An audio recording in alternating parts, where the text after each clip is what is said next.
Hi everyone, in front of me I've got CUBOT Max 3 and let me share with you how to turn off running apps on this device.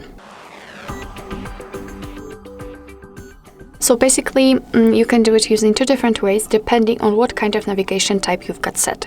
So if you've got the 3 buttons navigation, then all you have to do is to simply tap on the button with the square icon and it will open the recents.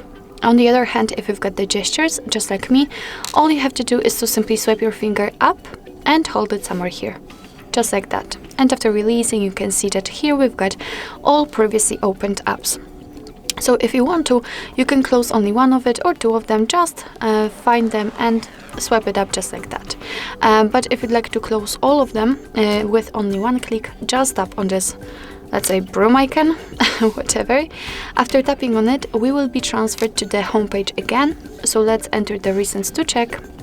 And here we've got no recent items, which simply means that we just successfully closed all background apps. So basically that's all. This is how to turn off running apps in your CUBOT Max 3. Thank you so much for watching. I hope that this video was helpful, and if it was, please hit the subscribe button and leave the thumbs up.